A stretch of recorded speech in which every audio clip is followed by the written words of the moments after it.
Bore da pawb. Thank you for the invitation to speak at conference today. I'm sorry I can't be with you in person. I'm incredibly proud to have taken on the role of Cabinet Secretary for Education during what is an exciting time for education in Wales, as we start to make real progress in rolling out the reforms that will transform the experience of learners in Wales. In the conversations I've had since taking on this role with practitioners, with leaders and with partners across the system, I've been struck by the dedication, resilience and enthusiasm of colleagues. But I also know that we are still working in an environment changed by the global pandemic. There is a real and pressing need to continue to support young people's progression in learning and their well-being.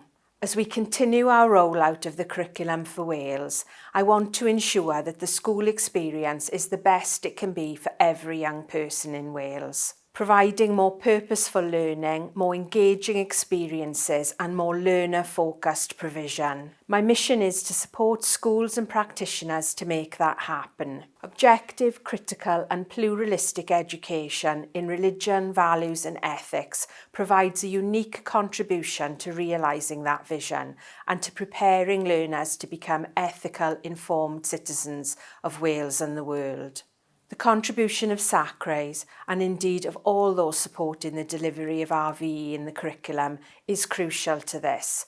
I recognise and value the continued engagement and collaboration between the Welsh Government and all of you over the years, including, of course, in the development of the curriculum for Wales and now in its implementation. I want the Welsh Government and all our stakeholders to continue to come together to address the challenges facing our young people. I will be listening to the views of learners, parents, carers and those working in the education sector to ensure that we are delivering our ambitious plans in ways that meet the future needs of Wales. I understand Professor Graham Donaldson will be speaking later, and I want to thank him for all the work he has undertaken in supporting our reform journey over the last few years. I hope you have a successful conference, and I look forward to receiving feedback on the event. Diolch yn fawr.